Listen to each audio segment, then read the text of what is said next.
عمرے میں 4 کام کرنے ہوتے ہیں، 4 ارکان ہیں۔ نمبر 1 میقات سے عمرے کا احرام باندھنا، نمبر 2 مسجد حرام پہنچ کر بیت اللہ کا طواف کرنا، نمبر 3 صفا مروہ کی سعی کرنا، نمبر 4 سر کے بال منڈوانا یا کٹوانا۔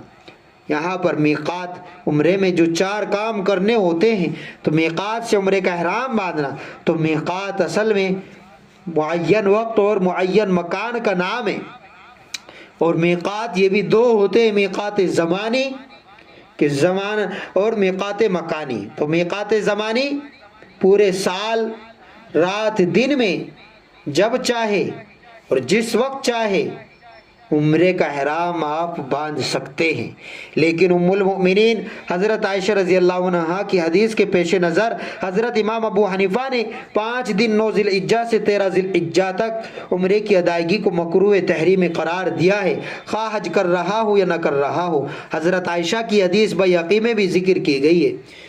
اور ایک میقات ہوتا ہے میقات مکانی، کہ وہ میقات جہاں سے حج یا عمرہ کرنے والے حضرات احرام باندھتے ہیں، ان کو میقات کہا جاتا ہے۔ میقات کے اعتبار سے پوری دنیا کی سرزمین کو شریعت اسلامیہ نے 3 حصوں میں تقسیم کیا ہے۔ حرم مکہ مکرمہ اور اس کے چاروں طرف کچھ دور تک کی زمین حرم کہلاتی ہے۔ اس مقدس سرزمین میں غیروں کا داخلہ بھی ممنوع کیا ہے، نیز ہر شخص کے لیے یہاں حرم میں چند چیزیں کرنا حرام ہے، چاہے وہ یہیں کا رہنے والا ہو، یہیں کا باشندہ ہو، اور چاہے حج عمرہ کرنے کے لیے باہر سے آ رہا ہو۔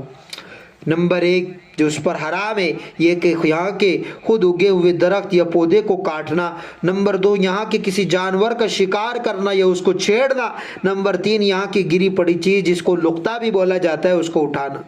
حدود حرم کے اندر مستقل یا عارضی طور پر قیام پذیر یہاں کے رہنے والے اہل حرم کو عمرے کا احرام باندھنے کے لیے حرم سے باہر میں جانا ہوگا، حل میں اس کو جانا پڑے گا، حرم میں نہیں باندھے گا وہ احرام، بلکہ حل میں جا کر وہاں سے احرام باندھ کر آئے گا۔ حل میں سب سے قریب جگہ تنعیم ہے، جہاں مسجد عائشہ بنی ہوئی ہے، جو مسجد حرام سے تقریباً 7.5 کلومیٹر کے فاصلے پر ہے۔ اور حل جو شریعت نے سرزمین کو 3 حصوں میں تقسیم کیا، ایک حرم ایک حل، تو حل میقات اور حرم کے درمیان کی سرزمین کہلاتی ہے، جس میں وہ چیزیں حلال ہے جو حرم میں حرام تھی۔ اہل حل جن کی رہائش میقات اور حدود حرم کے درمیان ہے، جیسا کہ جدہ کے رہنے والے، تو عمرے کا احرام ہی اپنے گھر سے باندھ کر چلیں گے۔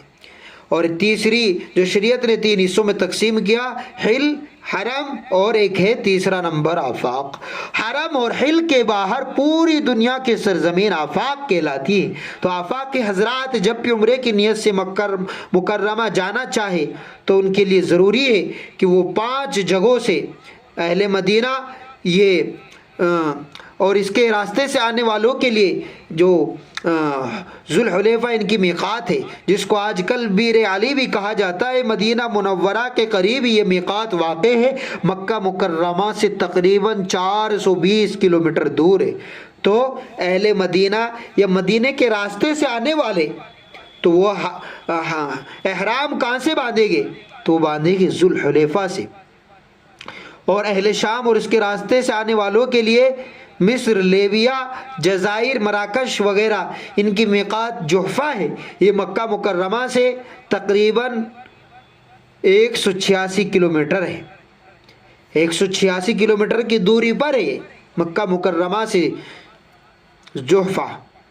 اور تیسرا اہل نجد اور اس کے راستے سے آنے والوں کے لیے بحرین، قطر، دمام، ریاض، یہ ان کی میقات، یہ قرن المنازل ان کی میقات ہے، جس کو آج کل السیل الکبیر بھی کہا جاتا ہے۔ یہ مکہ مکرمہ سے تقریباً 78 کلومیٹر کی دوری پر ہے۔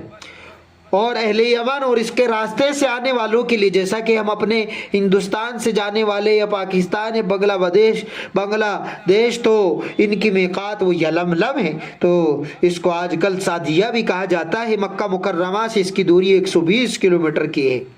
اور اہل عراق اور اس کے راستے سے آنے والوں کے لیے ذات عراق میراق ہے۔ یہ مکہ مکرمہ سے 100 کلومیٹر مشرق کی جانب میں واقع ہے۔ بہرحال احرام باندھنے سے پہلے طہارت اور پاکیزگی کا خاص خیال رکھے، ناخن کاٹ لے، زیر ناف اور بغل کے بال بھی صاف کر لے، سنت کے مطابق غسل کریں، اگرچہ صرف وضو کرنا بھی کافی ہے لیکن محبت اور ادب کا تقاضا یہی ہے کہ آدمی غسل کر لے، اور احرام یعنی ایک سفید تہبند باندھ لے اور ایک سفید چادر اوڑھ لے۔ تہبند ناف کے اوپر اس طرح باندھے کہ ٹخنے کھلے رہے اور انہی 2 کپڑوں میں 2 رکعت نفل نماز ادا کرے اور عمرے کی نیت کرے۔ اے اللہ، میں آپ کی رضا کے واسطے عمرے کی نیت کر رہا ہوں، اس کو میرے لیے آسان فرما اور اپنے فضل و کرم سے قبول و منظور بھی فرما۔ اس کے بعد کسی قدر بلند آواز سے 3 دفعہ تلبیہ پڑھے، لبیک اللہم لبیک لبیک لا شریک لک لبیک ان الحمد والنعمت لک والملک لا شریک لک۔ یہ 3 مرتبہ آپ پڑھیں۔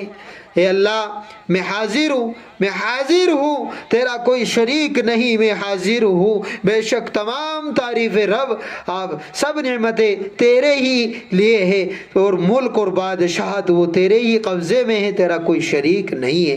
یہ تلبیہ، اور جو آپ اس کو پڑھیں گے 3 بار، یہ اس کا ترجمہ ہے، اس کو بھی ذہن میں رکھ کر آپ پڑھیں گے تو پڑھنے میں ایک الگ ہی اللہ کی روحانیت آپ کو نصیب ہوگی۔ احرام باندھ کر جو تلبیہ آپ پڑھتے ہیں وہ گویا حضرت ابراہیم علیہ السلام کی پکار کے جواب میں عرض کرتے ہیں، اے ہمارے مولا، تو نے اپنے خلیل، اپنے دوست حضرت ابراہیم علیہ السلام سے اعلان کرا کہ ہمیں اپنے پاک گھر بلوایا تھا، ہم تیرے در پر حاضر ہیں، اے اللہ ہم حاضر ہیں۔